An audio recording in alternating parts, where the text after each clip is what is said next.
This is the theme of Setback in Blood Out. Career Setback. Michael kills a child. Select frames. So the opening credits focus on drugs. There's sort of visuals of different types of drugs. And throughout the film, there is obviously referencing to drugs. But I realized throughout the film there isn't really a lot of smoking drugs. There is one character that one of the supporting characters, gives a bag to, like on the streets. But it opens with drugs. There is an opening scene that we see, and we're going to look at now about a meth lab. But I noticed that the drugs itself, or the ideal of drugs, it's more along the lines of a supporting character, if that makes sense. So let's go through it. So again, here's the opening. We have money. We have someone counting money. We have also a bag of drugs. And then we have, of course, a naked woman, right? And usually within these contexts, you would have certain rules and regulations for how to count the money. So there's no one trying to steal anything or steal money or steal any drugs. So this is kind of standard. This is still part of the opening credits.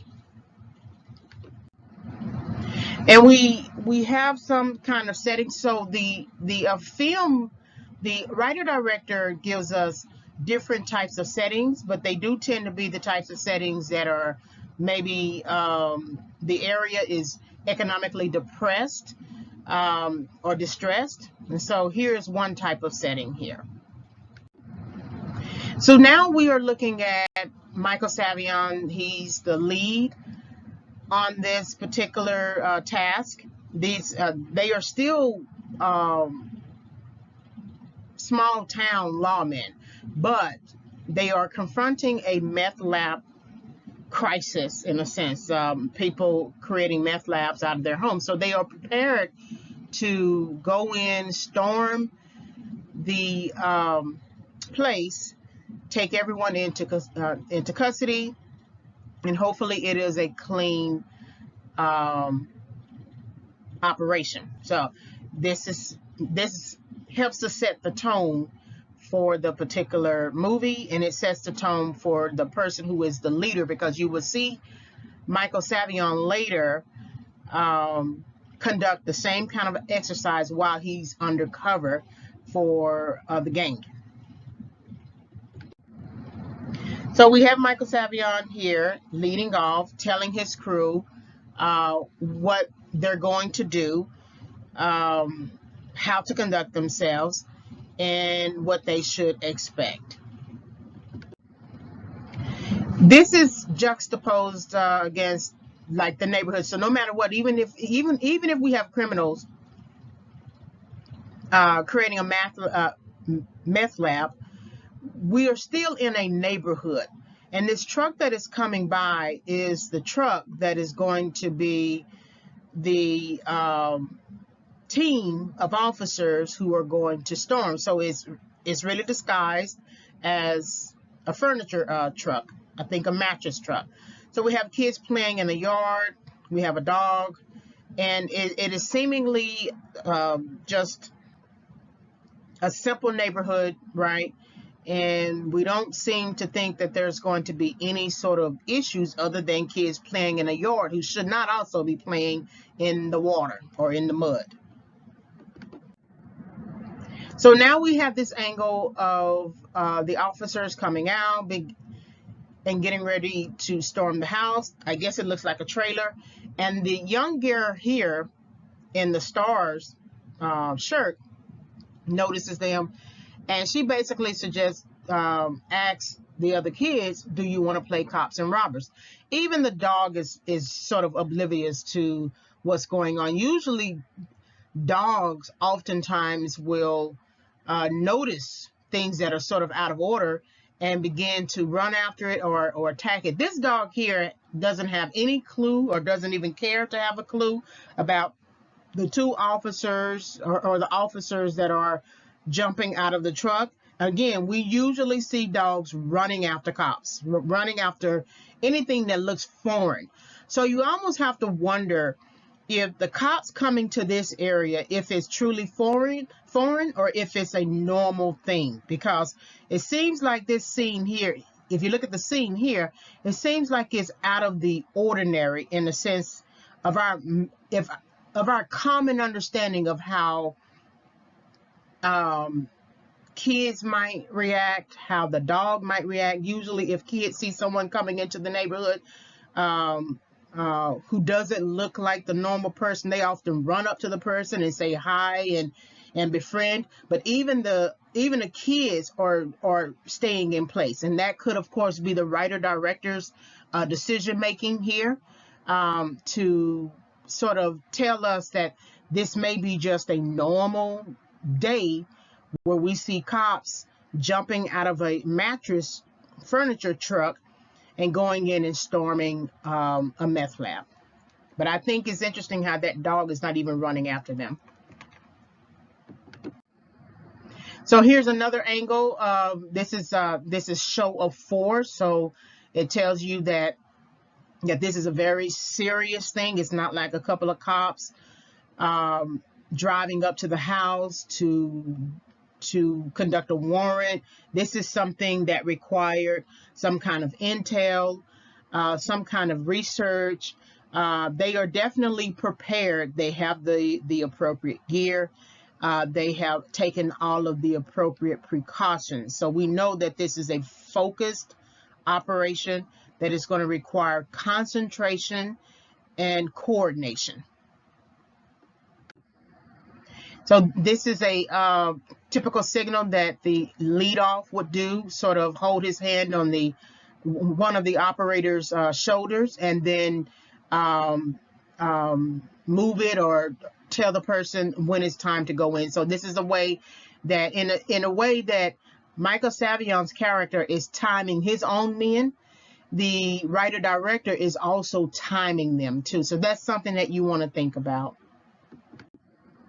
So we have them rushing in. Of course, there's light coming in through the house from outside. And these are guns drawn. These are rifles drawn. So they are expecting to overtake whoever is in the house. So there's return fire. This is Michael Savion here, and he's returning fire as well. And there's a difference between how the meth lab operator is dressed and conducting himself versus Michael Savion's character with the headgear, with every bit of protective gear to ensure that he can conclude his operation clean. He's going to be hit. So here he's hit. He ends up having to take off the headgear, which makes him vulnerable. That's very important. I guess the person who returned fire, the meth lab operator, he didn't feel vulnerable other than to shoot his gun. But this scene here gives you an idea of how vulnerable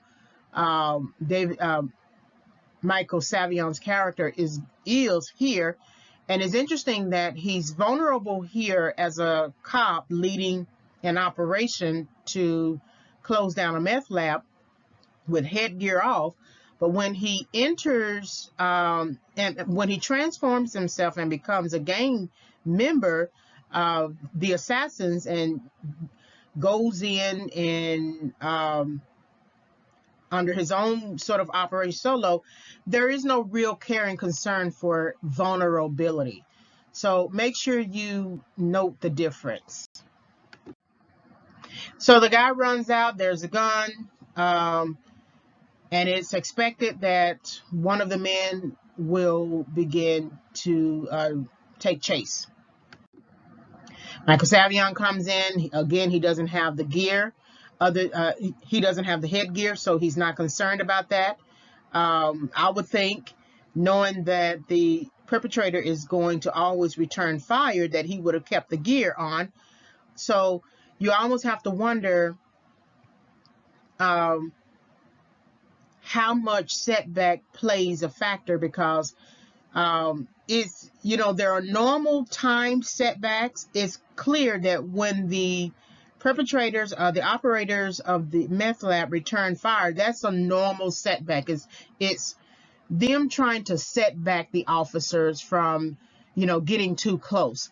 But then you may have a professional setback, an operator setback, in terms of not maintaining the standard. If cops are supposed to wear cameras and then they turn them off, they are creating setbacks for themselves, in the sense that they're going to be questioned and investigated, especially if an operation turns deadly. So the fact that he is not wearing his headgear is an indication that he's sort of ignoring rules. He's sort of ignoring standards, and it could be because he's the lead and there's more prerogative there, but he doesn't care about any vulnerability at this point. There is the image of him taking control. We see the 2 bullets here shot into this shell. I guess I don't know what that really is, a door, and he's returning fire, or aiming to return fire. And it's his way of trying to resolve the setback, in a sense, right? Because when they return fire, that sets them back, and then they have to turn around and then shoot the meth lab people. And so you have to quickly resolve a setback in this sense, right? You have to quickly resolve any sort of threat, any sort of potential danger, because it's going to affect the neighborhood around them, even if the people are around them are used to this type of thing. And it's interesting, no one comes out of their doors. There's no shot of anyone looking out the window or anything like that. It just seems like it's a normal day. So the man is stumbling, trying to get away. So it's interesting that he had the comfort of being in a meth lab, and that was freedom for him. But when he has to leave and be chased, he's trying to seek freedom in a certain kind of way. So that's just obvious. So this same man here is now confronted with that one girl who said, "Do you want to play cops and robbers?" Now the 2 kids have enough sense to go on ahead and run away. But the one girl here is very interesting, because she's about to enter a setback. In other words, she's about to die. And usually at that level, you can't overcome your setback. Death is very final for you. But he is standing before a girl. Now, he doesn't call out her name, so we don't know for certain if he knows her. But maybe she's a tool for him. Maybe she's going to become a tool for him. But he stops right in front of her. He doesn't run past her. He doesn't run around her. He doesn't think to himself, maybe I should not get near her because I don't want anyone to shoot her. And the fact that she's just standing there, she's not doing anything other than looking at him. And we don't know if it's shock or if she recognizes him. Regardless, the other 2 kids, they decided that they were not going to engage him, and they were going to run. So this is Billy, Michael Savion's partner. And so he's telling the guy to basically halt, stop, right? But in some ways, the perpetrator is really not interested in adhering to that command. And that's one of those warnings, that we often times struggle with. That it's a clear warning. How many times have we had someone tell us, don't do this, stop this, or whatever, right? And if you picture it really like an officer holding a gun telling you to stop, you may be willing to stop. But a lot of times we look over that person and we say, well, they're holding a gun.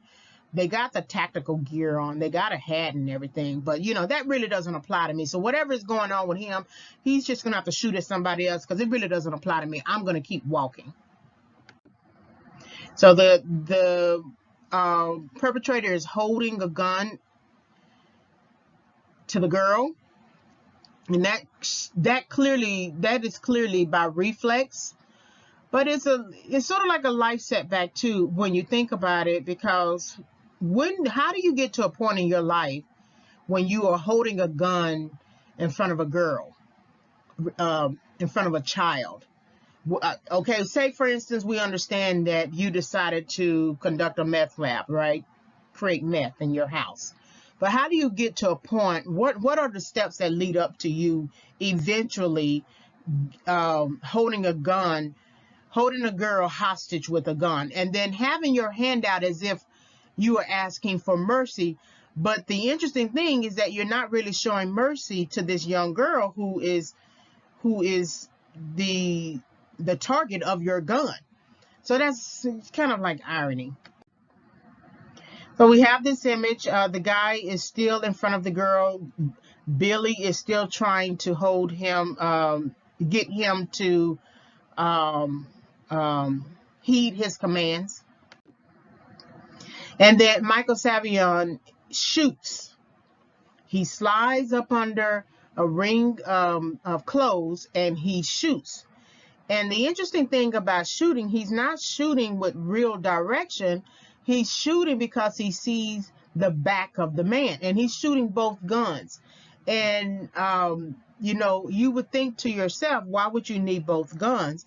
And this is going to create a setback for him, because he's shooting without true aim. He's not aiming to take down the perp. To me, he's aiming to sort of get the situation under control.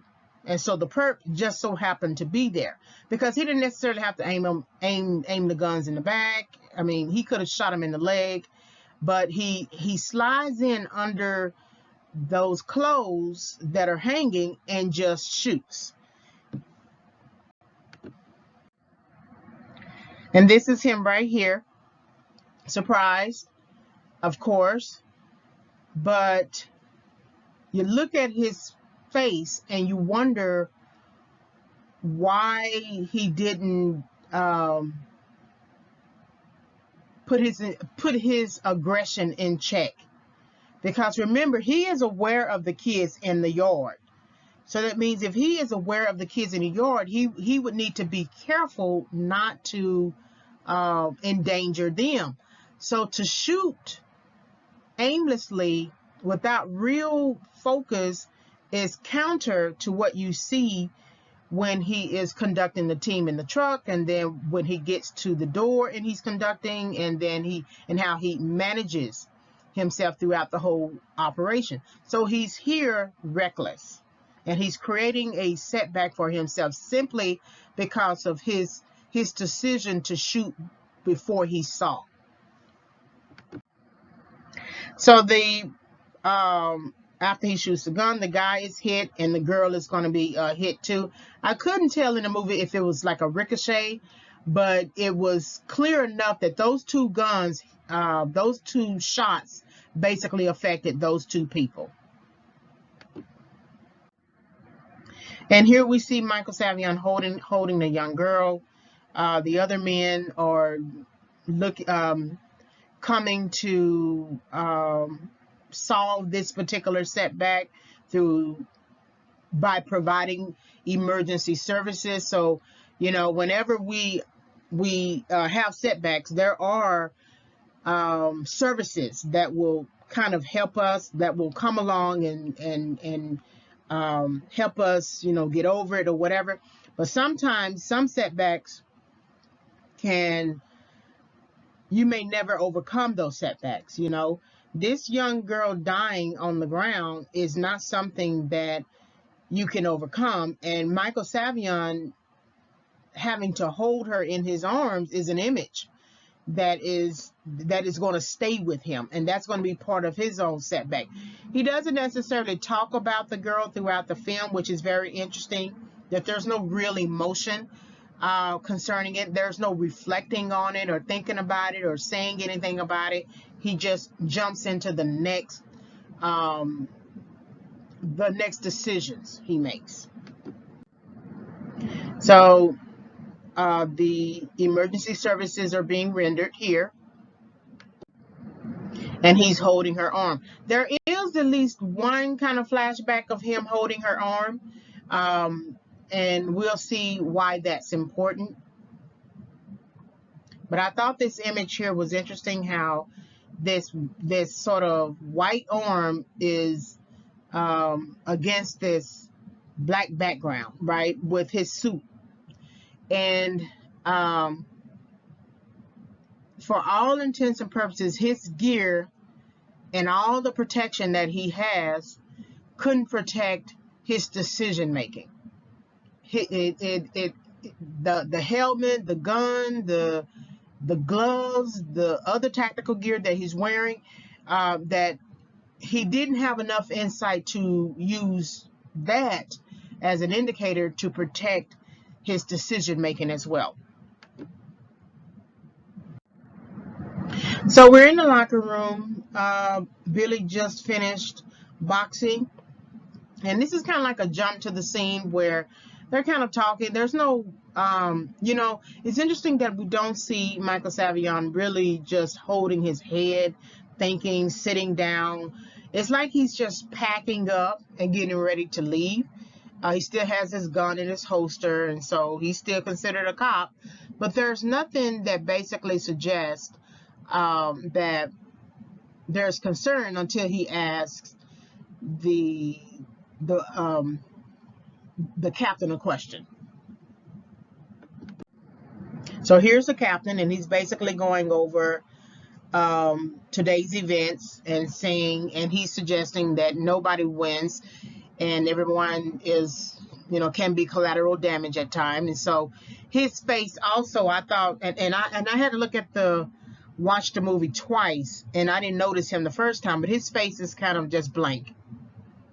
There's nothing, like I said, in the same way that they go to the neighborhood and the kids are sort of used to it and the dog is used to it, it's like he's used to it too. So then you have to wonder to yourself, when did his setback begin? Because we always go and enter these jobs and professions with the best of intentions, with a good heart, thinking that we're here to do some good. We never really plan to be hurt or be bothered or frustrated or annoyed at something, especially if we've had to shoot somebody as well and it affected us. But somewhere on his journey, he developed a blank face. And I promise you, it did not begin as a blank face. It began as some kind of personality, not necessarily bubbly, but he has something. Here it's just blank. All right, so hopefully you were able to gain some insight from this lecture. Please like, subscribe, and like the video, subscribe to the channel. You can visit my website, reginayfavors.com. You can always send me an email. Please purchase the book when it comes out. It's going to come out approximately August 2021. I needed to make some changes to it and do some final editing. So the book title is Overcoming Setback, 5 Keys for Entering and Exiting Correction. Thank you for listening to this audio. Have a great day.